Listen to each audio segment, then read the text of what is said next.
Yo, what's up, y'all? It's Cohen back here again today with another video. Let's talk contract extensions. If you did not know, about 30 minutes ago, as I'm recording this video at 6 p.m. Eastern, was the deadline for 2018 draft picks. Guys like Shea, Luka, Trey, Ayton, Bagley, guys from that draft class to sign their rookie extensions, and a lot of people did. So we had some extensions today, and I'm gonna talk about those first, and then I'm gonna talk a little bit about who didn't get one, specifically one guy in Deandre Ayton who did not get paid at all.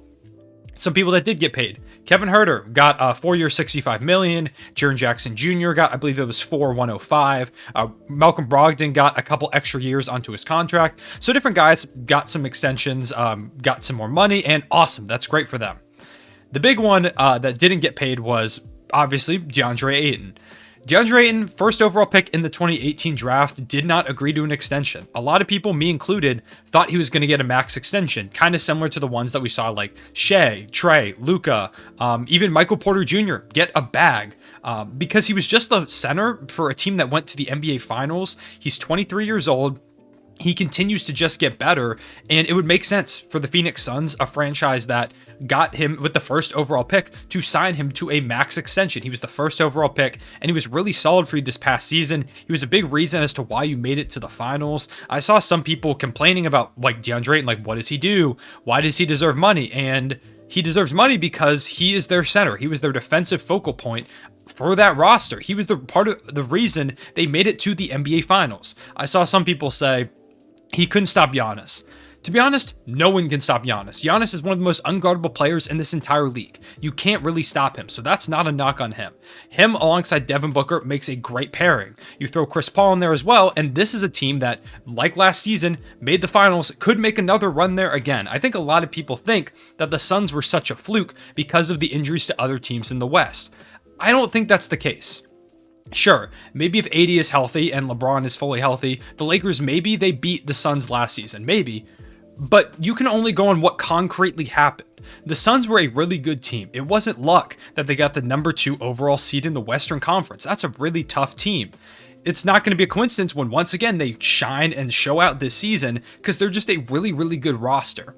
And the Phoenix Suns are not really in a position right now to not pay a guy like Deandre Ayton. A lot of people have been saying, oh, well, the Suns will just pay him when he gets to restricted free agency. And that does make sense. It would make sense for them to do that, except for the fact that this is probably going to rub Deandre Ayton the wrong way. They just made a run to the finals. It's not like they're a team that was in the lottery this past season. Deandre Ayton hasn't really shown anything, has shown no signs of improvement because he continues to get better. It's not like that's the case. Like we saw with Marvin Bagley, he did not get an extension, and that makes sense. He's been hurt a lot. He hasn't really shown a lot of improvement. He's not super happy in the situation. The Kings just haven't been good since he came into town. It makes sense for him to not get an extension. But when you look at a guy like Deandre Ayton, first overall pick, as I keep saying, fun stat, he's the first overall pick to not get a rookie extension before restricted free agency since Anthony Bennett. And other than him and Anthony Bennett, those are the only two that have had that happen to them since 2008. That's a really long time. That is not the company Deandre Ayton belongs in. A guy that a lot of people thought if the Suns continued and won the finals, he was in contention for finals MVP. I don't think people remember how good Deandre Ayton was. I think people get too wrapped up in, oh, the Suns should have made it to the finals. Oh, they ended up losing. It doesn't matter. You're a finals contending team. You've got to keep players happy. And if I'm Deandre Ayton, I'm remembering this.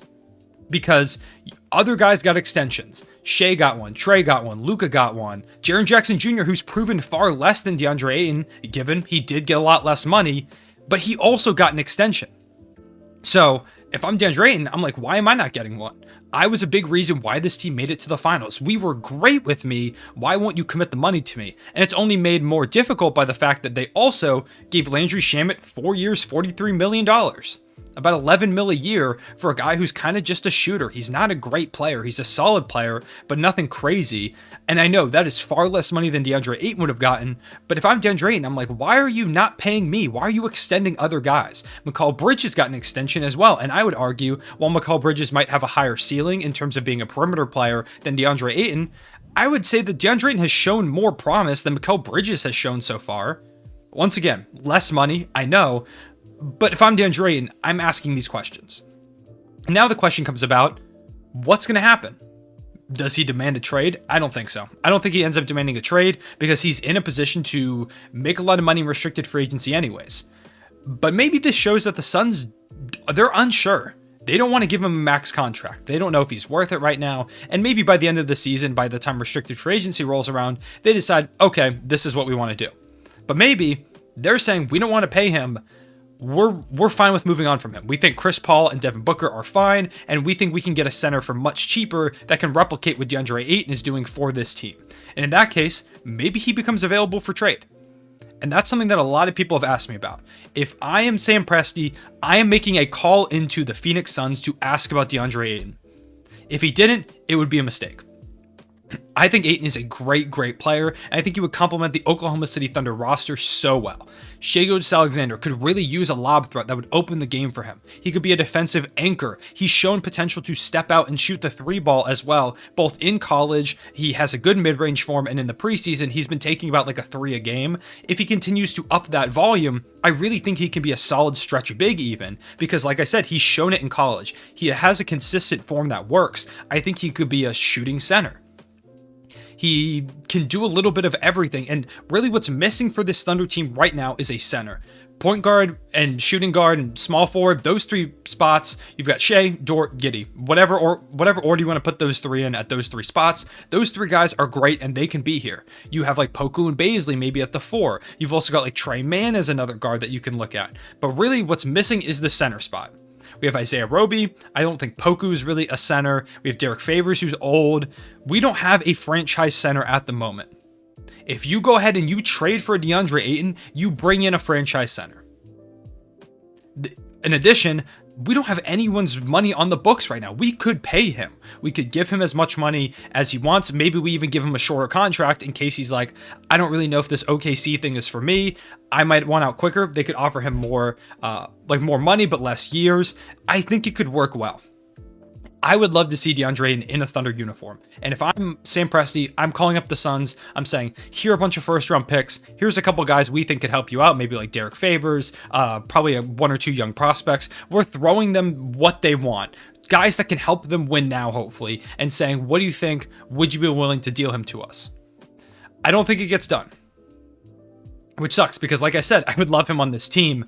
I just don't think it makes sense for the Suns to trade him to the Thunder because they, like I said, they want pieces that are going to win now. And the Thunder don't have a lot of pieces other than like Shea, Dort, Giddey maybe if he has a great rookie season that are super conducive to winning now. Maybe like a Mike Muscala, maybe like a Kenrich Williams, but I don't think they raise the ceiling for the team the way that Deandre Ayton does. So I don't think he ends up getting traded to the Thunder. I don't think he gets traded at all, but it's interesting.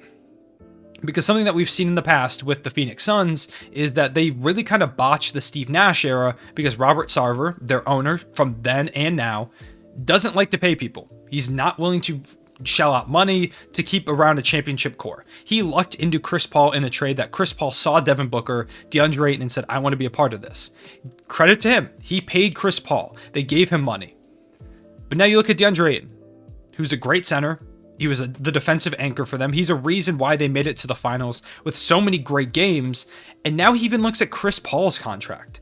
And he's like, I know how good Chris Paul is, but he is old. He's like 36, 37. He's going to be like 40 when this contract ends. Why am I, as a 23-year-old center that continues to improve and that you use the first overall pick on, why am I not getting paid? Why are all my contemporaries, Michael Porter Jr., Shai Gilgeous-Alexander, Luka, Trey, and I mean, you can argue all those players are better than DeAndre Ayton, but if I'm him, I'm arguing, why are they all getting paid and I'm not? So, those are my thoughts on the DeAndre Ayton thing. I think they should have paid him. I think that they very much might come to regret this. I know it's a lot of money, but when you have a player like him, you make sure that you keep him, especially when you're in a market like Phoenix. Phoenix isn't somewhere that a lot of free agents are going to come. Like I said, Chris Paul saw this team and said, hey, I want to come there. Thankfully for the Phoenix Suns, the Thunder, willing to make a trade, traded him off to the Phoenix Suns. It worked out well.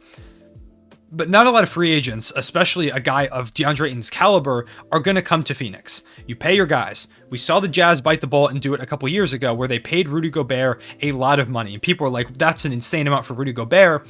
But he's a defensive player of the year. He's your anchor and he's an important piece of your team and you have to keep him. You don't risk having guys unhappy.